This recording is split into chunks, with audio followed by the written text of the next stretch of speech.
Hello, and welcome to Crusading History, discussing the latest research into the Crusades, crusading, and the Crusaded.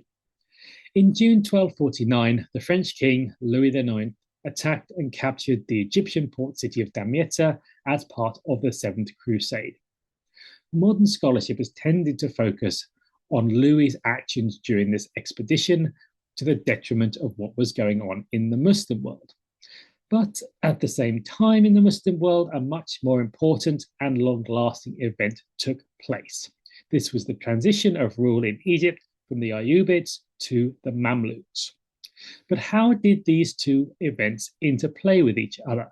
And to what extent did Louis IX's crusade actually help bring about the end of Ayyubid rule in Egypt?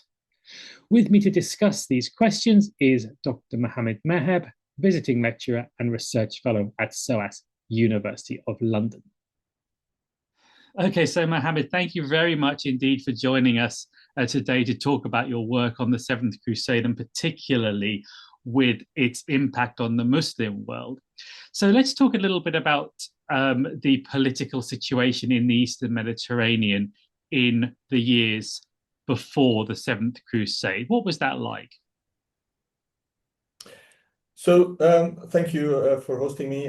So this is the Eastern Mediterranean in a post-Saladin world, so post-Al-Adil world, where the sultans are not necessarily as powerful as Saladin. The Ayyubid sultanate is a non-unitary sultanate. The Eastern Mediterranean is marred again by fragmentation. So we're talking about on the Frankish side, on the Crusader side, you have all these Latin East lordships, which are collaborating and, of course, sometimes competing. And this is the same case on the Islamic side. It is especially visible in Syria, where you have all these Ayyubid potentates, sultans. They call themselves Al-Malik kings, but they're not really kings in the common sense. And they compete for resources. They compete for land. There are always two powerful sultanates in Aleppo and in Cairo. But there's also something new that is happening in the Eastern Mediterranean because of the pressure that is coming from the East, from the Mongol advance. And you see, for example, this is starting to impact Syria, Iraq and Syria. What you see, for example, is the arrival of the Khwarezmians, who are, by that time, by the year 44, they're marauding tribe or clan, which is moving throughout Syria, and at some point they sacked Jerusalem. So the whole Eastern Mediterranean is, I don't want to say in chaos, that would be too dramatic, but it has lost the solidarity that it was under Saladin or his brother Al-Adil or his son Al-Kamil. Okay, and just to be clear, this is the 1240s we're talking about here. Yeah, the 1240s. Yeah, sorry. Yeah, absolutely. The 1240s. Okay, and how strong were the Crusader states and the Ayyubid states, comparatively speaking, then in this period? So this is a different time. So we're no longer talking about great kings like Saladin or Richard, or there is a fragmentation. They're all much weaker. They're all impacted by the changes coming from the East. But most importantly, I think something that I should stress is that we're talking about a time of highly visible cross-religious alliances. So now we see alliances between Franks and Muslims against other Franks and Muslims. And perhaps the best case to use is the Battle of La Fourbi or Harbiya, where we see a southern Syrian alliance against Ayyubid Syria, where we see a strong alliance, in fact, between Muslim Ayyubid sultanates, like Jerusalem, the Templars, against As-Salih Ayyub's Egypt. So this is really a changing landscape, and religion or the overarching ideological conflict seem to have faded a bit away towards more pragmatic political alliances. And I'll use a term used by Konrad Hirschler, for example, or other scholars, which is the integration of the Ayyubid polities, of the Crusader, the Frankish polities, into Ayyubid politics. So this is all shaped by intra-Ayyubid competition, which starts to impact alliances between Muslims and Franks. Okay. So then you've talked quite a bit. Sorry, carry on. No, I just want to say it's completely transformed Eastern Mediterranean in this sense. Yeah. Okay, great. So you spoke quite a bit there about the Ayyubids. So who were they precisely? And in the period we're talking about, the mid-13th century, how effective was their system of rule in holding together Egypt in particular, which is what we'll be looking at today, and their wider possessions in the region? So the Ayyubids were the dynasty. We use this term to refer to the dynasty set up by Saladin. They're not the descendants, the Saladin's dynasty in a way. They've been in control of Syria and Egypt since the time of the famous Sultan Saladin, Salah ad-Din. By that time, because the Ayyubids, Saladin himself, his father and his uncle were in service of the Zangids, their system of corporate sovereignty is very much similar to other Turco-Mongol or Turkic dynasties, in the sense that after the disappearance of a strong sultan, sovereignty is shared among brothers or among sons. And this led quickly, in fact, to the, in a way, disintegration or weakening, sorry, but perhaps a better term is weakening of Ayyubid power. After Saladin's reign, his brother became the main sultan of the Ayyubid dynasty, and then his son Al-Kamil. But we see, especially in Syria, more than Egypt, is these variety of Ayyubid potentates, kings, sultans, who rule minor cities. And no, it is not very centralized, highly powerful, centralized administration. And this is, in fact, the legacy of Saladin in the sense, who was perhaps a very able military commander who achieved great victories. But I think the administrative system that he left was, in fact, very weak.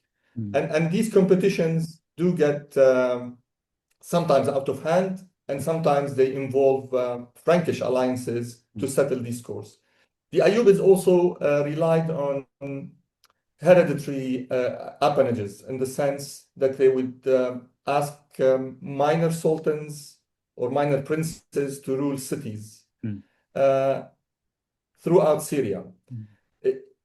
If I may, Alex, just mention that this starts to change under the last effective sultan, Ayyubid Sultan of Egypt.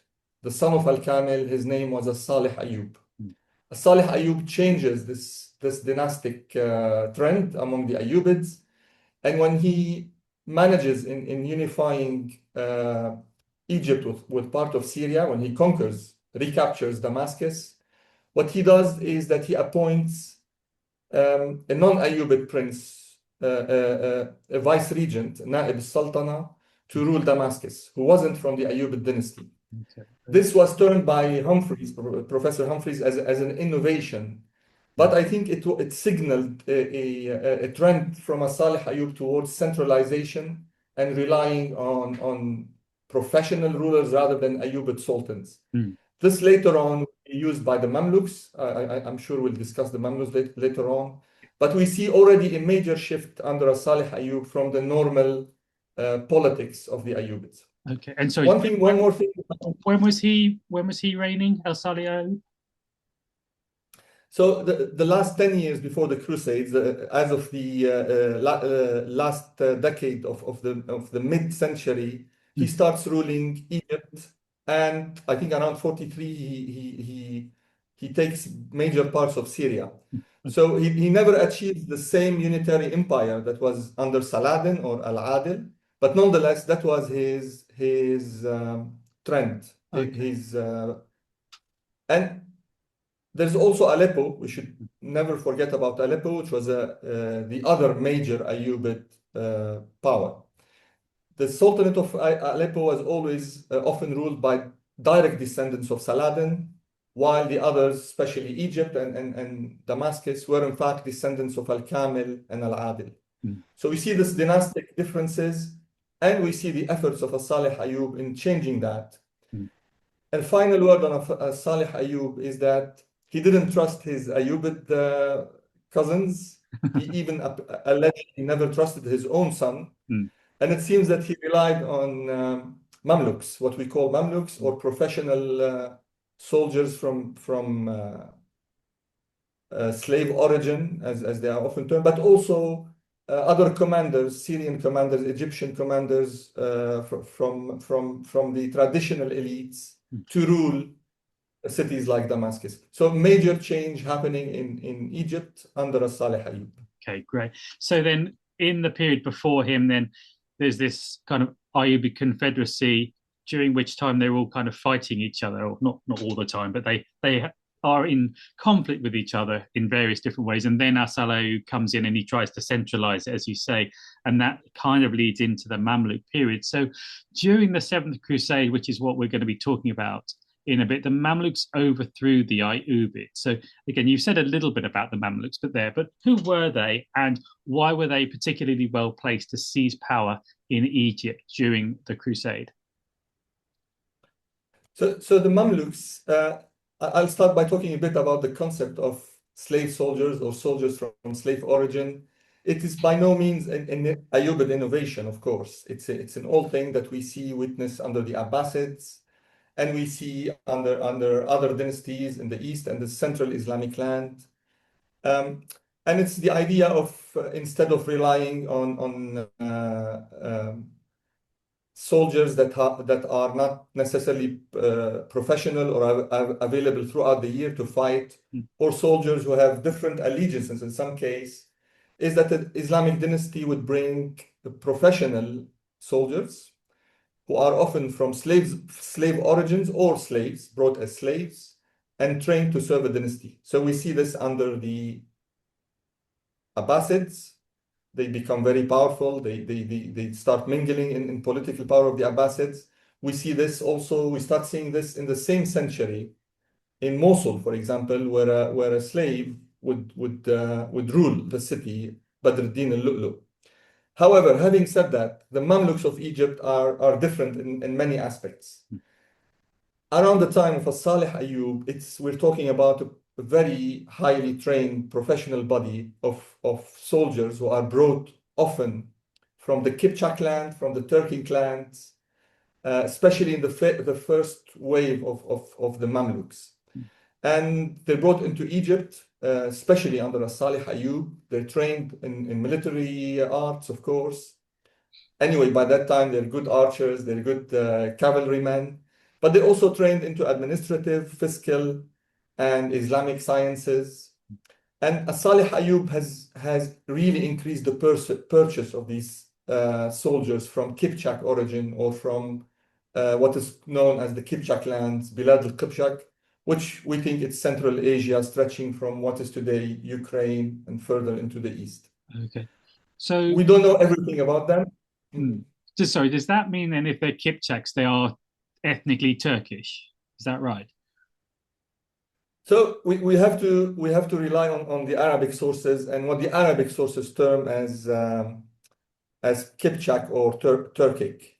But we all assume by now, I think, that it was more varied than that, and people came perhaps from other parts of the world. But it is clearly that for the most powerful early Mamluks, they were mostly Kipchak Turkic soldiers from slave origin. They are highly placed in the sense they're very close to Salih Ayyub. He trusts them, but he also trusts administrators who are not from slave origins, and we'll talk about Fakhr al-Din or Husam al-Din. But this is a very powerful regiment which is stationed in Cairo on an island, on the Rauda Island, and they're very close to Salih Ayyub. He trusts them, and during the Crusade, when you talk about it, they play a very distinguished military role, and as such, they are very well placed to take over. Perhaps it's not a straightforward thing, and this is what I argue for in a couple of articles. that they were aided by other influential individuals in the Ayyubid administrations. But nonetheless, they're very powerful, they're very trained, very well trained, and they play a distinctive role in defeating the Crusade of Louis IX. Later on, it becomes more complex. The nature, the composition of the Mamluks changes. But what we see, I think, is unique in the sense, is very different from the case of Badruddin or the Abbasid, is we see a dynasty that survives for 250 years or more, which is basically run by sultans from slave origin. And I think it's a very unique case in order to be the elite, you have to be descendant, you have to have some slave origin, if that makes sense. Yes. Okay, so the transition between the Ayyubids and the Mamluks occurred, as I said earlier, during the Seventh Crusade, which was led by King Louis IX of France. So why did he go on crusade in just around the year 1250? What were his aims, and can you briefly guide us through the main events of that crusade? Yeah, sure. So Louis IX is the King of France. The Arabic sources, Islamic sources refer to him as the Francis, the King, Roi de France, the Roi de France, the King of France. He comes from a line of crusaders, of course, crusader kings. His father led the Albigensian Crusades in southern France. His grandfather was part of the Third Crusade. The thing about Louis IX is that he's very pious. His piety is visible. He has a personal experience in France, an illness that nearly killed him. And after this, he takes the cross. He takes a vow to go on a crusade. And he spent several years, if I remember well, perhaps 4 or 5 years preparing for this crusade. It's one of the most organized crusades in the history of this movement. The special thing about it, it's a very French crusade in the sense that it was led by one king who even kept the Pope away from interfering in the preparations. What is special also about this crusade is that Louis IX, when he sailed from France, from Aigues-Mortes in southern France to Cyprus on his way to the Holy Land, perhaps wasn't still sure whether he'll attack Jerusalem directly or he'll go through Egypt to attack Jerusalem. And it is argued by several scholars that this Egyptian strategy was finalized during Louis IX's long stay in Cyprus before attacking Egypt. So I would say piety and zeal were perhaps very visible in this crusade. Perhaps I would argue more than other kings, Latin or Frankish kings who came to the East. Louis IX, just to go over very quickly over the main phases of this crusade, lands in Cyprus.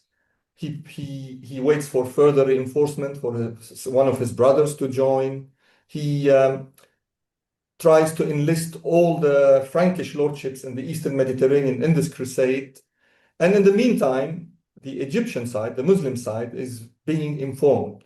And they're being informed through their spies who are in Cyprus and throughout the Mediterranean. But they're also apparently being informed by a major also player in all this, which is Frederick II, Hohenstaufen, the Holy Roman Emperor, who's warning the son of his friend Al-Kamil, As-Salih Ayyub. He's warning him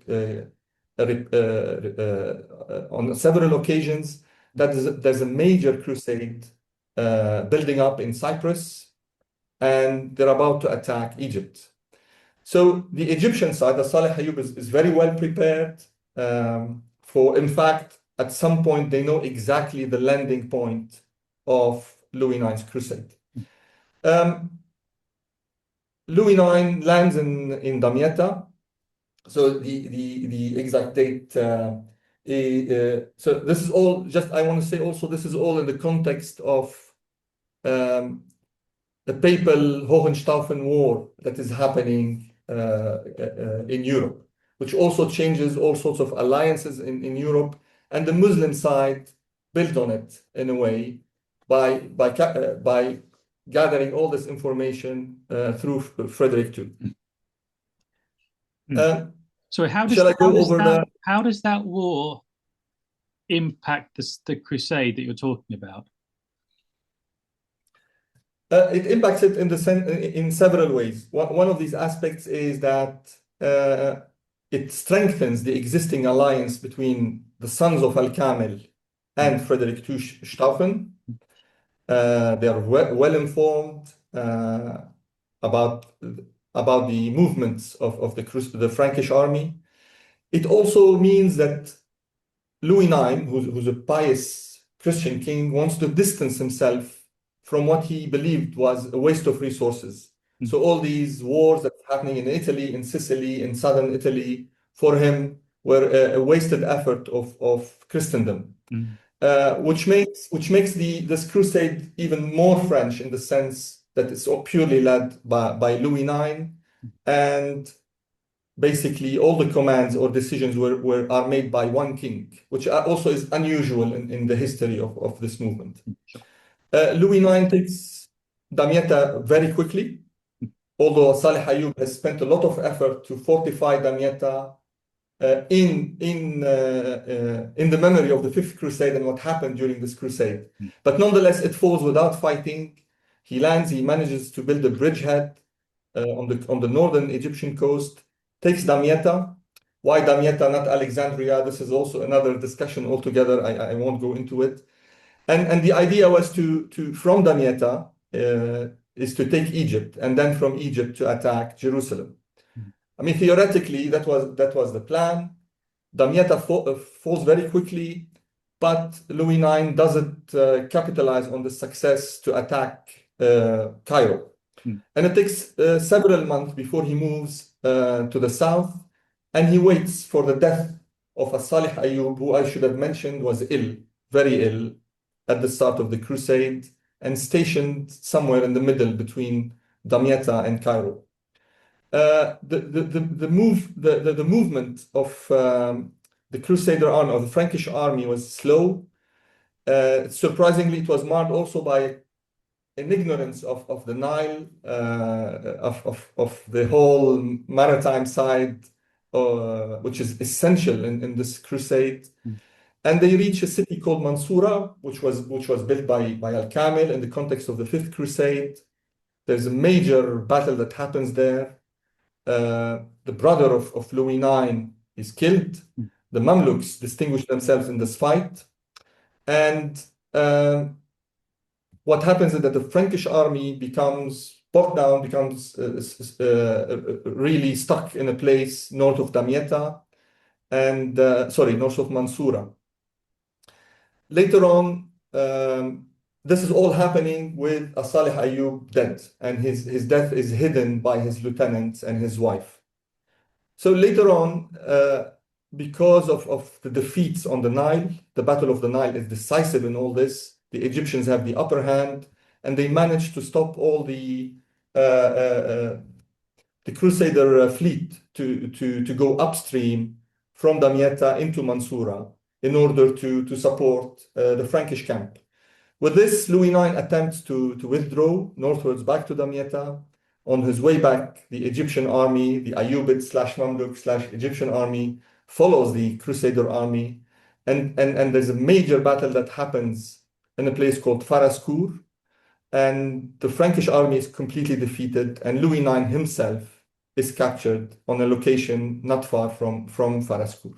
This is very briefly the story of a crusade, where I think the logistical and the maritime side have played a really decisive factor in deciding the outcome of it. Okay, great. So your research, particularly the two articles we're sort of talking about here, what they do is look at the reaction of three individuals, particularly to the death of Salih Ayyub, and they explore how those specific reactions, and within the context of the Seventh Crusade, help lead to the overthrow, if you were, of the Mamluk the Ayyubid dynasty by the Mamluks. So let's talk a little bit about these characters first. So the first one is Fakhreddin, who you mentioned a bit earlier. Who was he, and why did he believe in particular he could seize power in Egypt after Asali Ayyub's death? Yeah, so I mean, Fakhreddin was what we call a member of this traditional elite, traditional non-Mamluk elite. He's from a Syrian Damascene family that traces its origin to the east. One of these early Arab settlers in eastern Iran, and then they were brought back by the Zengids into the Syria to spread Sufism, a certain strain of Sufism in Syria. He's descendant of this family, and this family is reputable in Damascus. He was supposed to be like his brothers, a chief Sufi, to lead the Khanqa, the Sufi hospices in Syria and Egypt. What happens is that his father marries into a very respectable Damascene family, and his mother is the wet nurse of Al-Kamil. So Fakhreddin and his brothers are in fact milk brothers of the Sultan Al-Kamil, the very powerful Ayyubid Sultan. And through this strong bond in a medieval Damascus context, they are brought into the administration, the Ayyubid administration. They are given very senior roles in the Ayyubid administration. His brother Imad ad-Din becomes a vizier. His other brother, a lead commander of the Ayyubid. And Fakhreddin himself becomes very close to Sultan Al-Kamil.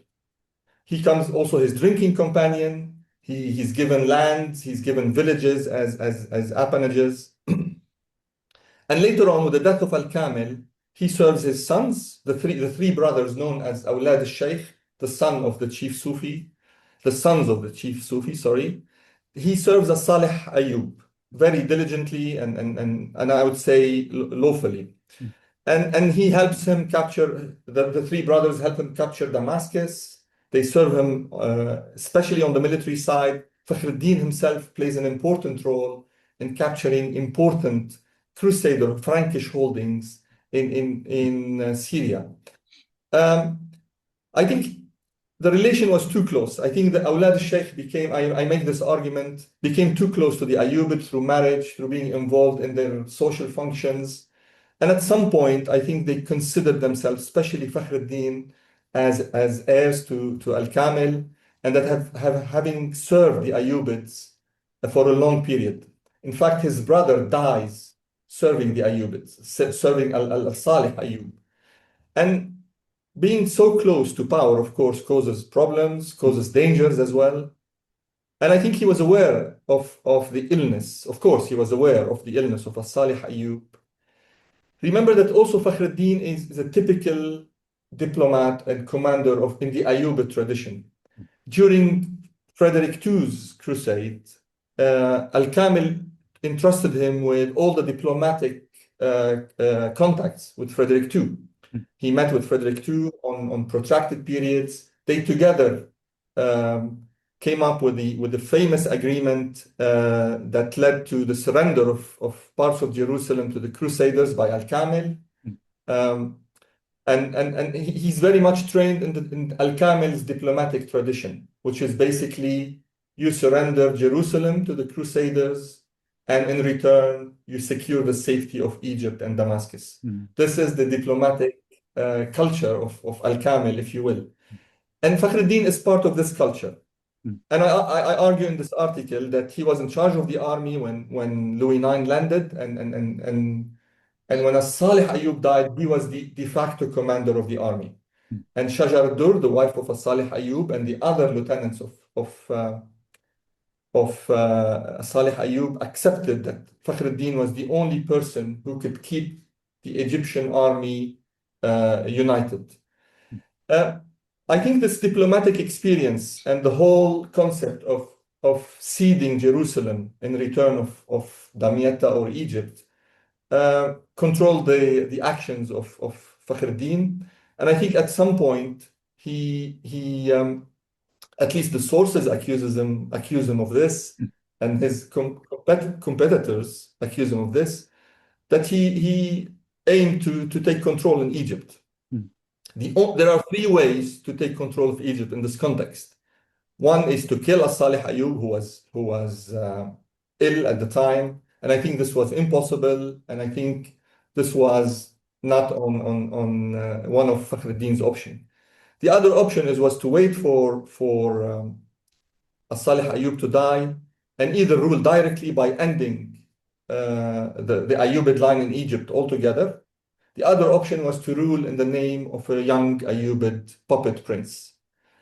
I think this was the plan of Fakhreddin. I argue in these articles that you mentioned that Fakhreddin, as a commander of the Muslim army, of the Egyptian army, has delayed repeatedly any major contact with the Crusaders, with the Franks, and with Louis IX, because he was really after a peace agreement with Louis IX, whereby Louis would leave Egypt and take Jerusalem in return. This would secure him the rule of Egypt and would secure him a safe transition from the Ayyubid Sultanate under his previous lord, As-Salih Ayyub, into an Egypt ruled by himself, whether directly or through an Ayyubid young prince. I argue that this was Fakhreddin's intention, and this is the only way to explain why the Egyptian army or the Ayyubid army in Egypt has delayed any major contact with the Crusaders throughout the early phases of the Crusade. Fakhreddin is an administrator, he's a poet, he's a typical what you call Ayyubid literati. He's very close to the Ayyubid dynasty, and he leads the army. He's stationed in Mansoura, and when Louis IX crosses one of the Nile tributaries that separated the Frankish army from the Ayyubid army, he's taken by surprise. He tries to repel the attack, and he's killed on the first day of the Battle of Mansoura. He's killed by the Crusader army. That was the end of Fakhreddin's attempt to take control of or end the Ayyubid dynasty in Egypt. Okay. Thank you. So you spoke a little bit there about the kind of strategies that he was using to try to seize power. I mean, could you just underline them again and maybe explain why these strategies, which had worked so well in earlier crusades, as you mentioned, why did they fail so completely in the Seventh Crusade? So these strategies, as I mentioned, is how these Ayyubid commanders, whether they are from the Ayyubid dynasty or not, that's irrelevant, why these Ayyubid commanders were trained. They are trained in the school of Al-Kamil. This is part of the wider integration of the Frankish lordships in the Ayyubid politics. This is how these commanders conceived of relations with the Franks. This is how Jerusalem was surrendered to Frederick II in a very solid peace agreement between Al-Kamil and Frederick II, despite the opposition of the Pope, despite the opposition of many Muslim potentates in Syria. There is a major difference, though, as you pointed out, Alex. The major difference is that Louis IX is a different ruler. Louis IX did not come to Egypt to make a deal with the Muslims, unlike Frederick II, Hohenstaufen. I think this is essential to understand how the Crusade developed, is to understand the difference between these two Western monarchs. Frederick II landed in the Holy Land to make peace. It was never his intention to wage war. And he succeeded, in fact, capturing parts of Jerusalem without a single drop of blood. And he was in contact with the Ayyubids well before landing in the Holy Land. The intentions and the way Louis IX operated is completely different. I would say the opposite. It was never in his intention to make peace with the Ayyubids. And I argue that the Egyptian side, the Muslim side, have given him several opportunities throughout his advance towards Cairo to make peace. They've left a couple of cities without a fight. They left him move slowly towards Mansoura. They tried to send him envoys to make a peace, but it was never his intention. And I think this is the main difference why this failed in the context of the Seventh Crusade, while it succeeded in the context of other crusades, is that there was no intention to follow this this traditional diplomatic relation that existed in the Holy Lands. Okay. Okay. I don't know if this makes sense in this context, but Yeah. this is one of the main explanation of the different turn of events. Yeah. Okay, so Louis IX's sort of attitude, as it were, is then so completely unexpected from people like Fakhruddin Ibn al-Sheikh that they actually their diplomatic strategies don't work in this context, and therefore they fail. So then, in what ways and to what extent did this failure expose, do you think, the limits of traditional Ayyubid military and political elites? Yes, it's a very good question. I mean, it is a failure in the sense that you build your whole strategy on a previous battle's outcome. Fakhruddin is not Al-Kamil, and Louis IX is not Frederick II Hohenstaufen. And if had Louis IX succeeded in capturing Mansoura, the road to Cairo would have been completely open, and Cairo is not a well-defended city. The road was also easier than the road between Damietta and I'm talking geographically in terms of landscape, would have been much easier to reach Cairo from Mansoura.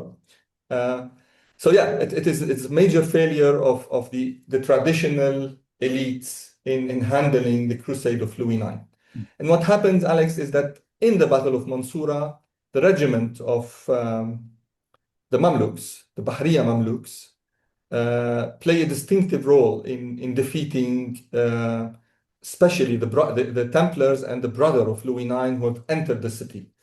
Now, the bulk of the army, it should be said, is not a Mamluk army. It's only an elite regiment. The bulk of the army was still recruited through the traditional military elites of Syria and Egypt, and locally, and through what we know as the Halqa troops and the traditional army. But the Bahriya Mamluk play a distinctive role, especially under the command of a Mamluk called Baybars, who later on will become a very famous sultan of the Mamluks.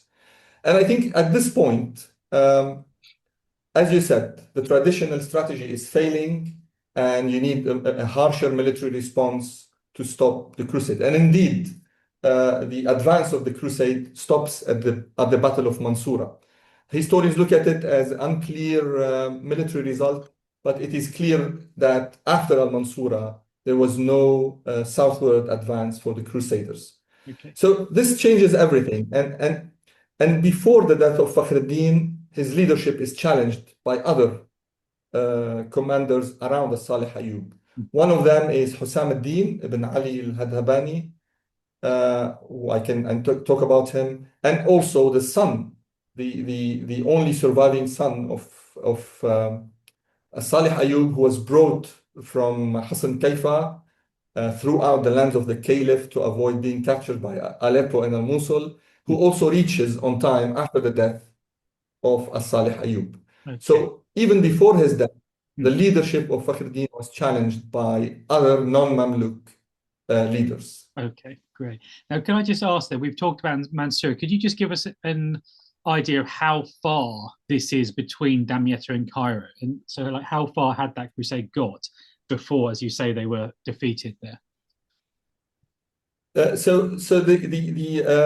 I would say, to simplify things, that this is midway between the coast, between Damietta and Cairo. Okay. However, after Mansoura, the road to Cairo is not properly defended, and the Nile becomes less of a problem to the Crusaders. However, north of Mansoura, there was a serious problem of the Nile, of these canals that were all over. If you go now, these canals are still all over the place. True, they move and they change, but it's very difficult for a heavy army, heavy European army with heavy cavalry to move in this landscape, especially after the Nile floods. So Mansoura is midway between the two, and this is why the Ayyubids, Al-Kamil, had decided to build this stronghold, defensive stronghold in this specific location. So yeah, I would say it's midpoint geographically, but in terms of military importance, I think this is where any final line of defense would be built. And if had Mansoura been taken by Louis IX, I think the road to Cairo would have been completely open. Now, the Battle of Mansoura is often seen historically as a chunk of the Frankish army enters the city, and then it's a battles in the narrow streets of Mansoura. I think new evidence in Arabic sources suggests that there's also a cavalry battle outside Mansoura, and it was a traditional battle rather than only a battle within the city. But this is something for military historians to settle later on. Okay. Yeah. But okay. the brother of Louis IX, they call it Kind of Artash, the Count of Artois, is killed, and the Templars take a heavy loss there. And the Templars in this context, unlike what we see the Templars under Saladin, in the context of the Seventh Crusades, the Templars are the ones who are moderating Louis IX. They are the ones who know the landscape, who know the language, and they've warned him a couple of times. But it seems that the military advice of the Templars was not taken seriously. Sorry, I digressed into the military side, and I shouldn't. I'm not a military. No, that was fascinating. Thank you very much, Mohammed. So you mentioned the two other individuals a little earlier. So let's talk about the first one here. This is Husam ad-Din, who you mentioned. Who was Husam ad-Din, and how was he able to influence events during the Seventh Crusade? And interestingly, without attempting, from your article, to seize the throne himself. So Husam ad-Din is, if you're into imagining chivalry and knights, I think he would have been the ideal one. And this is how Arabic sources treat him. He's from a military elite from the city of Hama.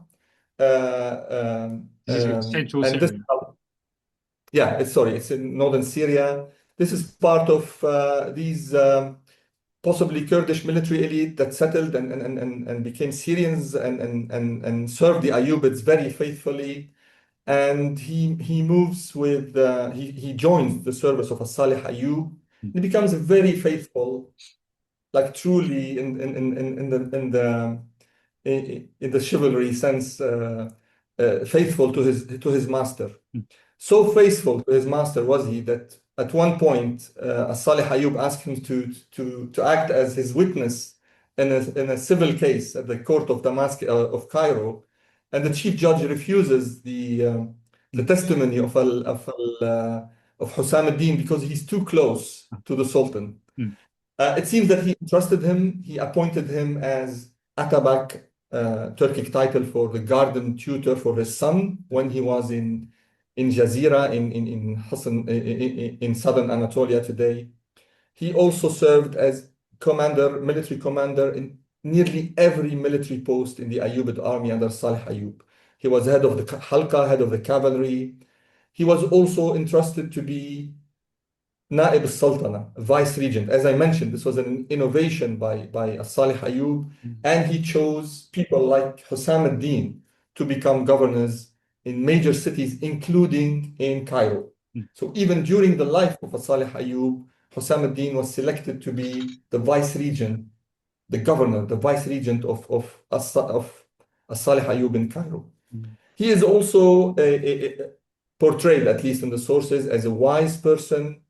He is also in the school of Ayyubid diplomatics, within the school of surrendering territory in Syria in order to save Egypt and to save Damascus.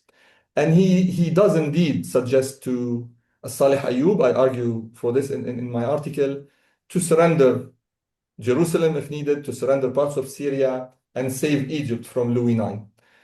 He was stationed throughout the crusade in Cairo because he was appointed by Salih Ayyub as governor in Cairo, and he was in charge of building the navy and sending ships downstream from Cairo towards Mansoura.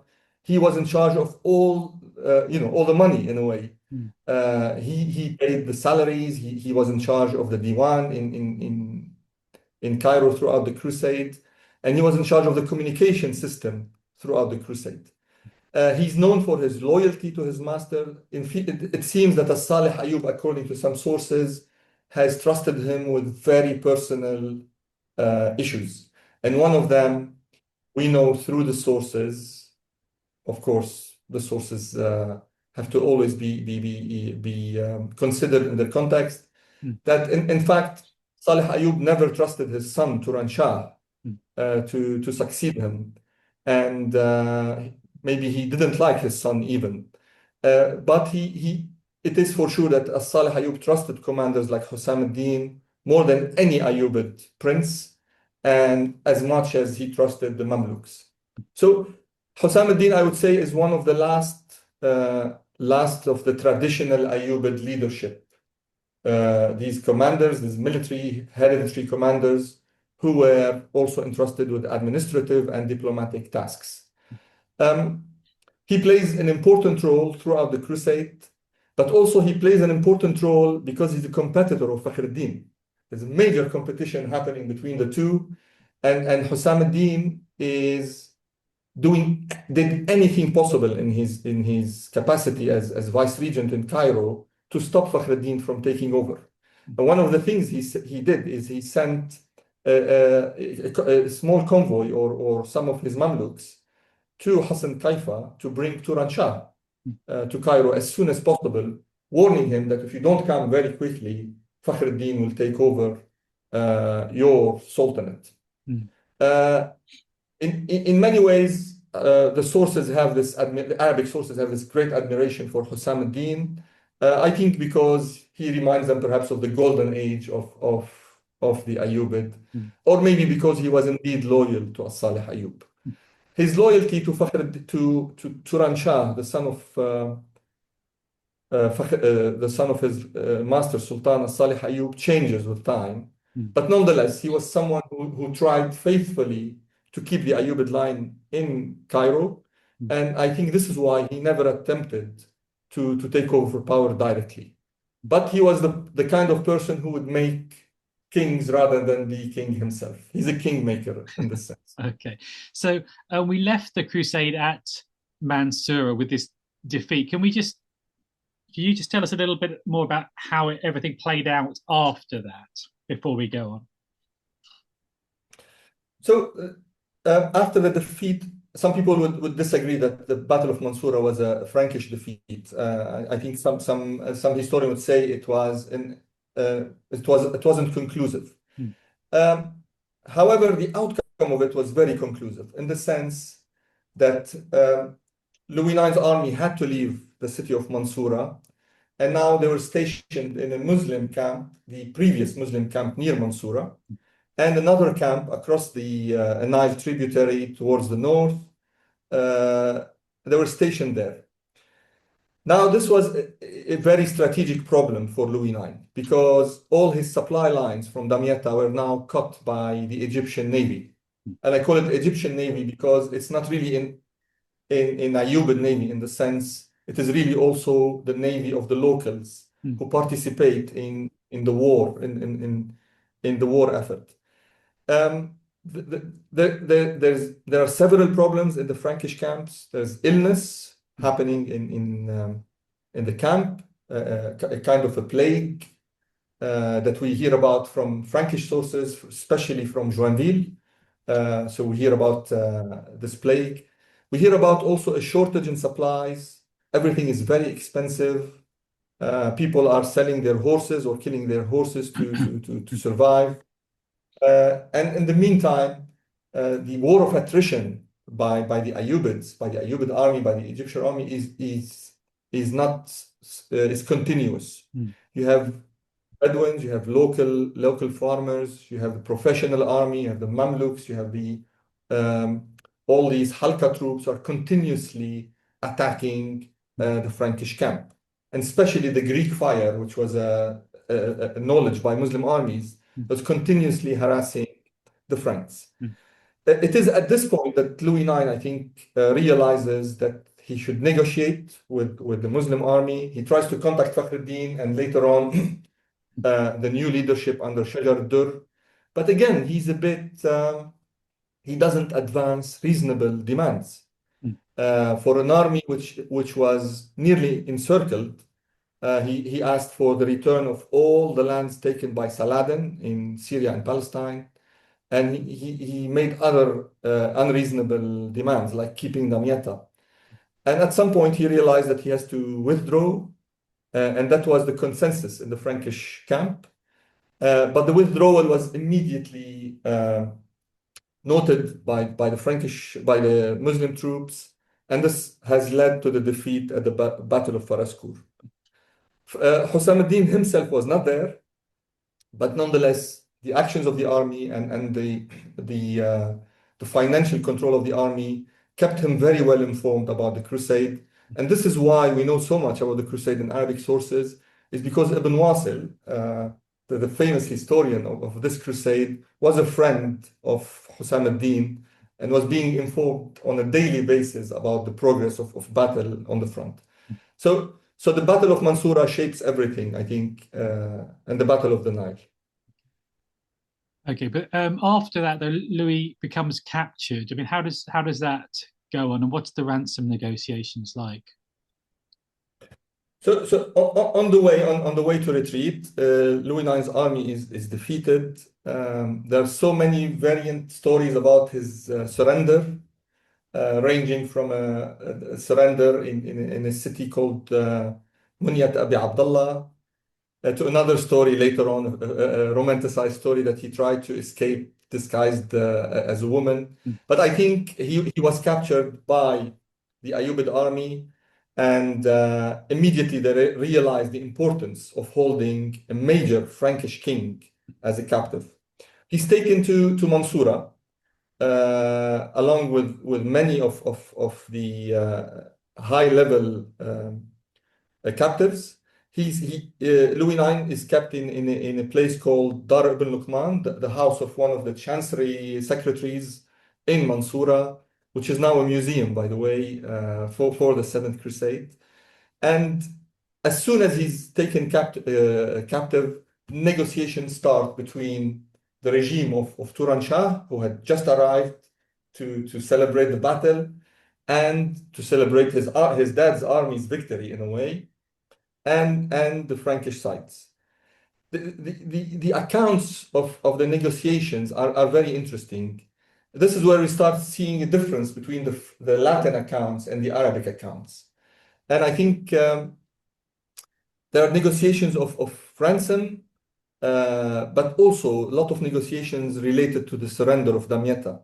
And what is surprising, and I think should have been studied further for those who are interested in the biography of Louis IX, is that Louis IX, although he's captive deep in the heartland of the enemy, tries to avoid returning Damietta to the Egyptian hands, to the Ayyubids. And I think this is really fascinating and shows the dedication of Louis IX to his campaign. What happens is Louis IX is caught in another major shift that is happening, which is the assassination of Turan Shah. So the son of Salih Ayyub has just arrived from Hassan Kaifa in northern Syria, and he takes over. However, there are stories that he mistreats the Mamluks, he mistreats commanders like Husam ad-Din, he mistreats his father's wife, Shajar Dur, who's a very influential person. He's known by being parsimonious. He doesn't pay well to all these commanders. He doesn't accept their role in defeating the Crusaders. And especially he brings with him, there's here a tension between the province and the center that's always visible in medieval history.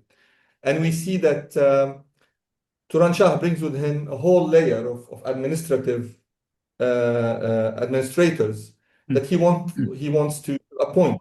He appoints a new vizier, he appoints a new Na'ib al-Sultana, a new vice regent, new commanders of the army, even a new chief judge. This doesn't go well with the Cairene elite, with the typical Ayyubid elite that is centered in Cairo and Damascus.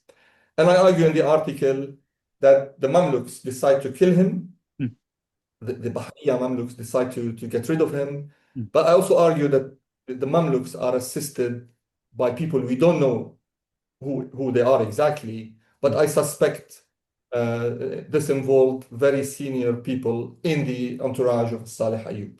Okay.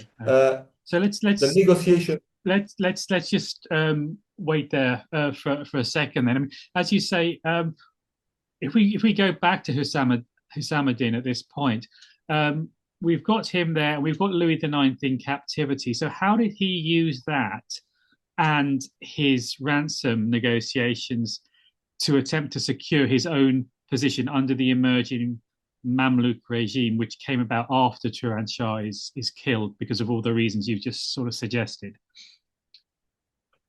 Yeah, it's a transition between two regimes, and you have a group with a very strong solidarity, to use a Khalduni term, which are the Mamluks, the mostly Kipchak Turks.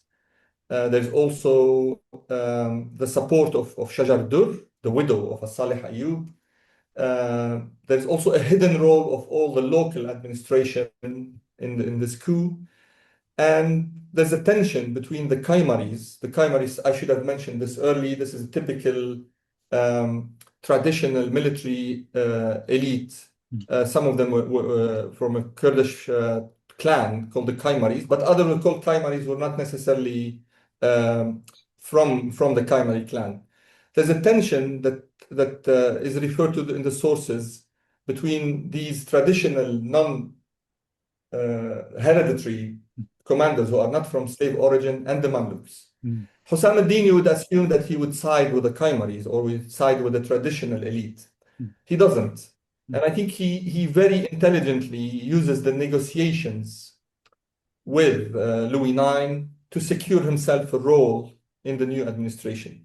He becomes trusted by Aybak, who's perhaps the first Mamluk sultan, male sultan, and he's appointed to lead the negotiation with Louis IX because of his experience under Saleh Ayyub and because of his diplomatic experience. Okay, so this is a point after Turan Shah has been killed, is it?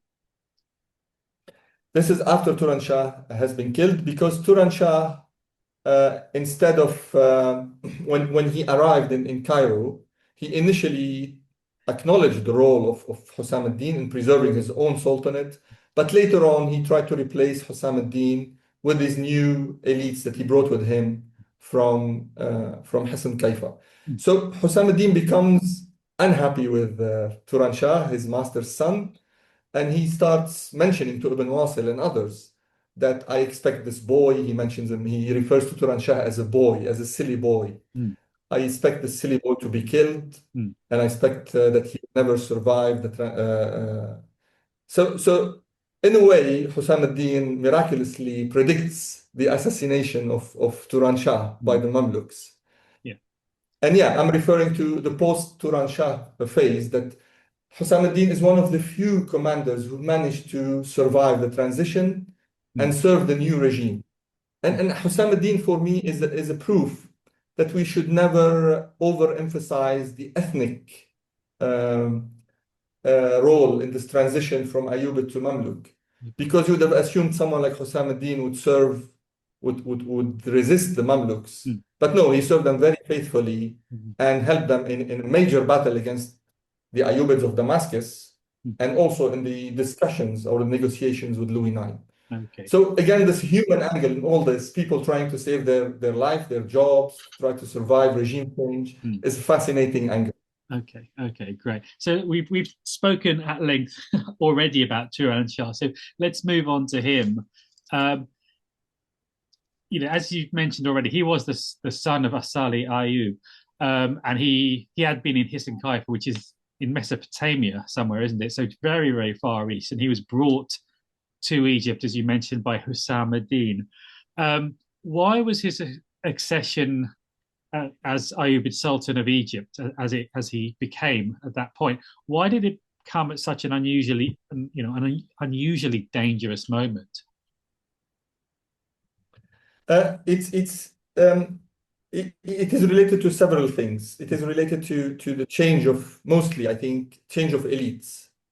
And when you come from the provinces to established bureaucracy in Cairo, it is very dangerous to change everything in one go. And ruling a place like Hassan Kaifa is very different from ruling Damascus or Cairo. And the level of expertise that you bring a vizier like Ibn Hashish or whoever to rule a much bigger purse, sultanic purse or administrative apparatus, it's completely different. I think this is the main grievance that all these elites had against Turan Shah. The other thing, Turan Shah did not resemble his father in the sense that his father was first and foremost a military commander, a fearsome military commander. Turan Shah resembled more the traditional Ayyubid sultan, in the sense someone who enjoyed composing Arabic poetry, enjoyed debating theology, kalam, enjoyed living, debating with scholars. That was not the time for this type of sultanate in the camp near Mansoura. What you needed is a ruthless military ruler. The other thing is that Turan Shah is also accused by the sources of being, unlike his father, being not commanding enough the respect of his troops. We have to be very careful in how we read the sources, because we are talking about a major attempt to change all the elites, to change the vizier, the chief judge, the military commander. So of course we'll hear a lot of accusation about Turan Shah. But again, Turan Shah has very interestingly did not attempt to take Damietta by force. He insisted on taking it through a peace process, through a peace deal with Louis IX, which is also difficult to explain, because Damietta was it could have been easily taken by the Muslim army. However, I think we should read first and foremost the tragic death of Turan Shah in the context of his attempt to completely eradicate the old ruling elite of As-Salih Ayyub. I think this has led most than anything else to the assumption of the Mamluks, whether they had in mind the full takeover of the regime or just it was a lucky turn of event. This is something that will be difficult to explain, of course. Okay. Thank you. So as you sort of mentioned a little bit there with regards to Damietta, how did Turan Shah attempt to use this defeat of Louis IX and the Seventh Crusade and the French king's captivity to consolidate his own authority? And why did that approach not work? So, excellent point, actually. Immediately, as soon as he reaches Damascus and then Cairo, he tries to build on his father's army's victory to consolidate his rule. And indeed, the Muslim camp was very much in need of a unifying Ayyubid figure. And he was, if we use the term legitimate, he was the legitimate heir to his father. He was the legitimate sultan. He arrives in the military camp near Mansoura, and he brings hope to this camp. He's the unifying. Fakhruddin is dead. Fakhruddin had enemies within the camp. However, Turan Shah did not have these enemies, and they all try to celebrate his presence, his arrival. We see the arrival of military commanders like Husam ad-Din to celebrate his presence, to give allegiance to Turan Shah. So does Shajar Dur, his father's widow. Most importantly, perhaps most significantly, in the sense that we see all these major scholars who come from Cairo now to give him their allegiance. And one of them is the famous Izz-ad-Din ibn Abd Salam, the fearsome jurist, the Shafi'i jurist, who comes and legitimates the rule of Turan Shah. And this is all, of course, linked to the military victories of his army. And after the defeat and capture of Louis IX, in fact, we have a copy, or not a copy, a letter that he sent to the governor of Damascus, come to us through the sources, where he links his legitimacy directly, Turan Shah, to the victory over Louis IX. He said, I've defeated the accursed ruler of the Franks, Ferencis, who has came to destroy our religion and our lands and all this. So immediately, this is part of his legitimation tactics. However, you cannot claim the victory and at the same time mistreat the military commanders who have achieved this victory. And I think this is why his attempt has failed. Is that this victory became the main legitimating factor of his rule. At the same time, he started alienating all these military commanders, whether Mamluks or from the free military elites. Okay. So this is where possibly Turan Shah has failed. Okay, so that is then why, because it unravels very, very quickly, doesn't it? The support that he has. I mean, is that why it did so quickly? And this is the reason, do you think, why, the direct reason for his assassination by the Mamluks and the end of Ayyubid rule? Yeah, I mean, we know even through Frankish sources, through Joinville, that they were told that the intention was once he takes Damietta by peace and releases Louis IX and gets the ransom money, he would take care means in this context, eradicate all his father's elite. Yes. And the Arabic sources report exactly the same idea. And I think he wanted to do these things very quickly. So what he did is he brought all the commanders, all the ex-chief judges, and clustered them in the camp in Faraskour, in his own camp, while they knew that they were going to be replaced, including Husam ad-Din. The Bahriya Mamluk knew that he planned to kill them even. So I think what he did is he clustered all his enemy, concentrated all his enemies in one place. He was waiting for the release of Louis IX, getting the ransom money, taking Damietta, achieve another victory, and then eradicate them. And clearly they did not wait for him, and the Mamluks were the first to strike.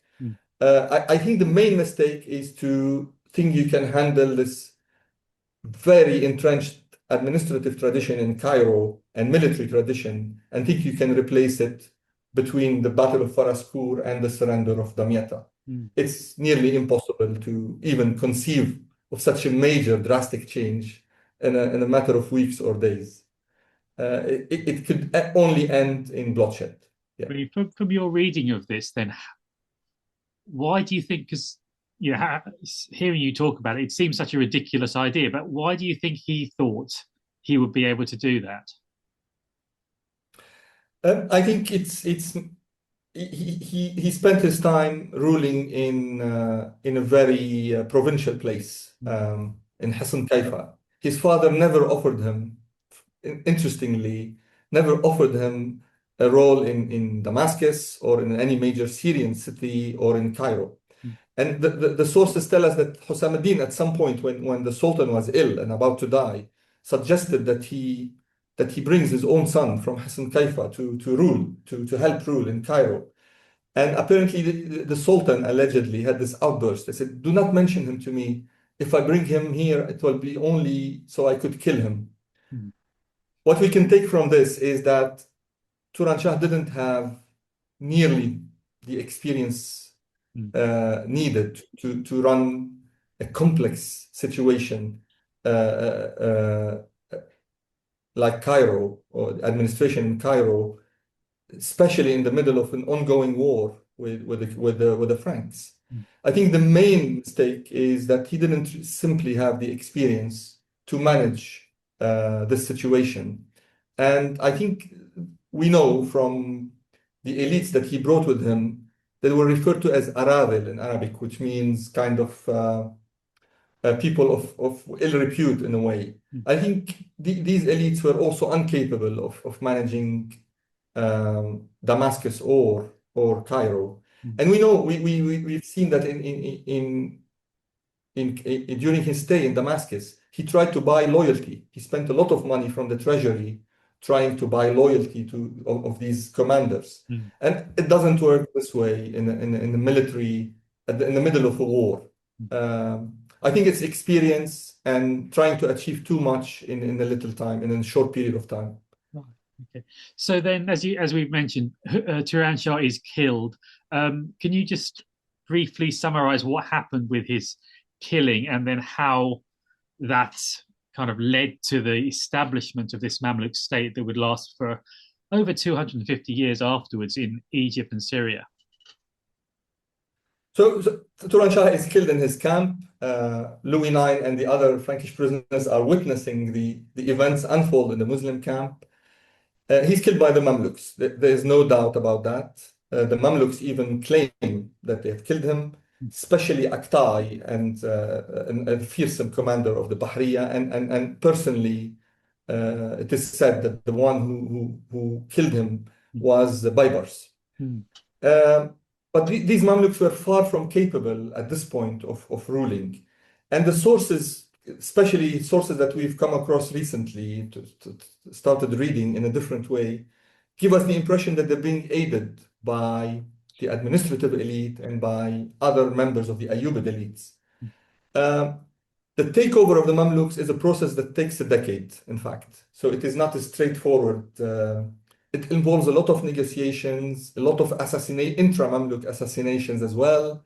It starts with the takeover of very able and intelligent person who's Shajar Dur, who takes immediately, because she is the intersection. She is the person that the Ayyubid elites, the free members of the Ayyubid elites, and the Mamluk trust, because she was so close to As-Salih Ayyub. But things change. The balance of power keeps on changing. And this is a process of 10 years that leads eventually to the settling of power at the hands of the Mamluks.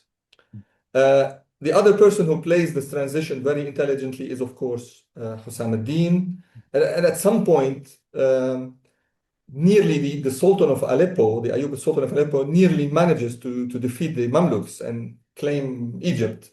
But through a quick turn of events, he's defeated again. So it's a very volatile period, a very unsure period for the Mamluks.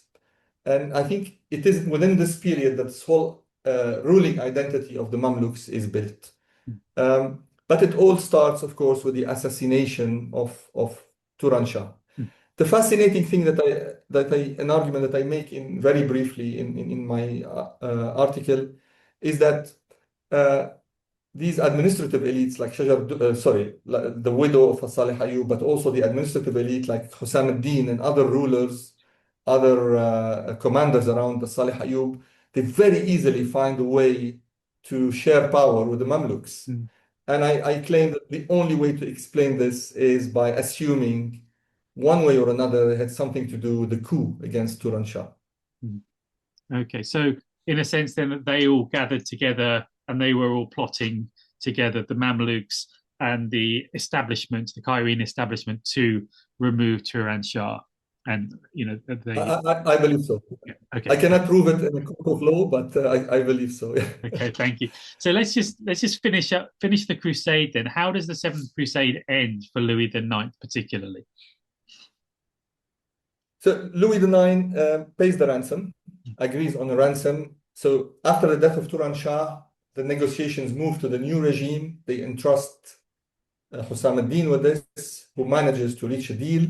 There is some coercion that was needed to force Louis IX to accept ceding Damietta.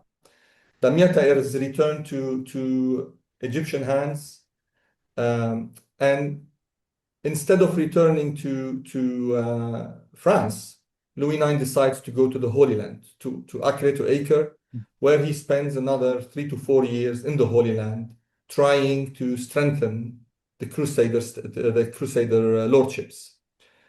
So the crusade is not over with the capture of Damietta, recapture of Damietta, but what we sense from the sources, from Joinville, from Frankish sources as well, is that the role of Louis IX in the Holy Land is like another lord, Frankish lord, who moves from one city to another, to Sidon, to Syria, trying to fortify these cities, but without a major impact without changing anything really.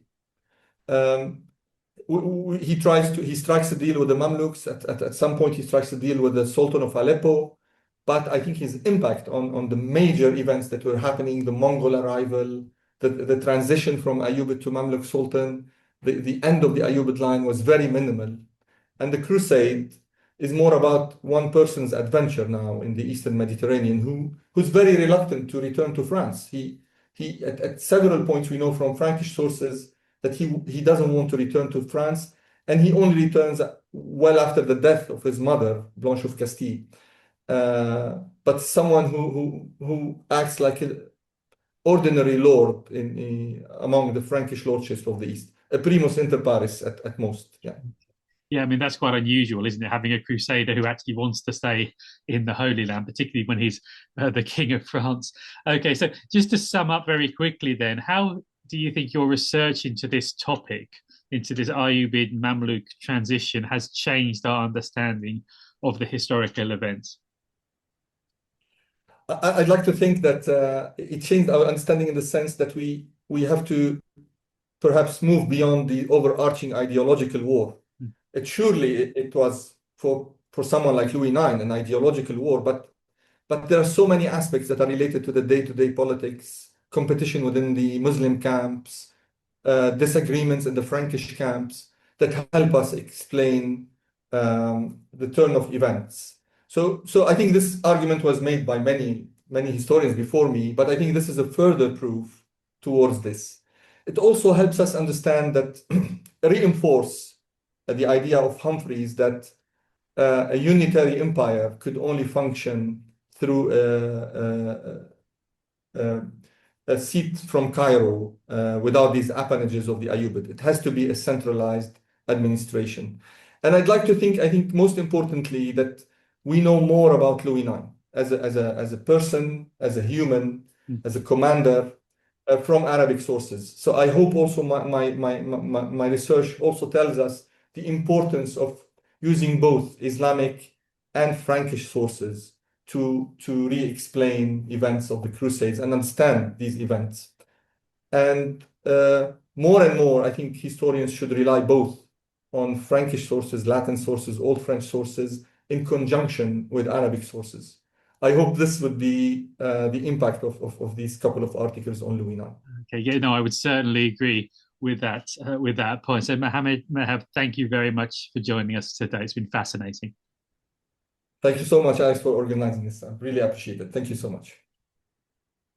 And my thanks once again to Dr. Mohamad El-Merheb for guiding us through the Seventh Crusade and the Ayyubid to Mamluk transition. If you've appreciated this video, please do consider liking, commenting, or subscribing. I'll be back in a couple of weeks with a new video. Please do join me then if you can.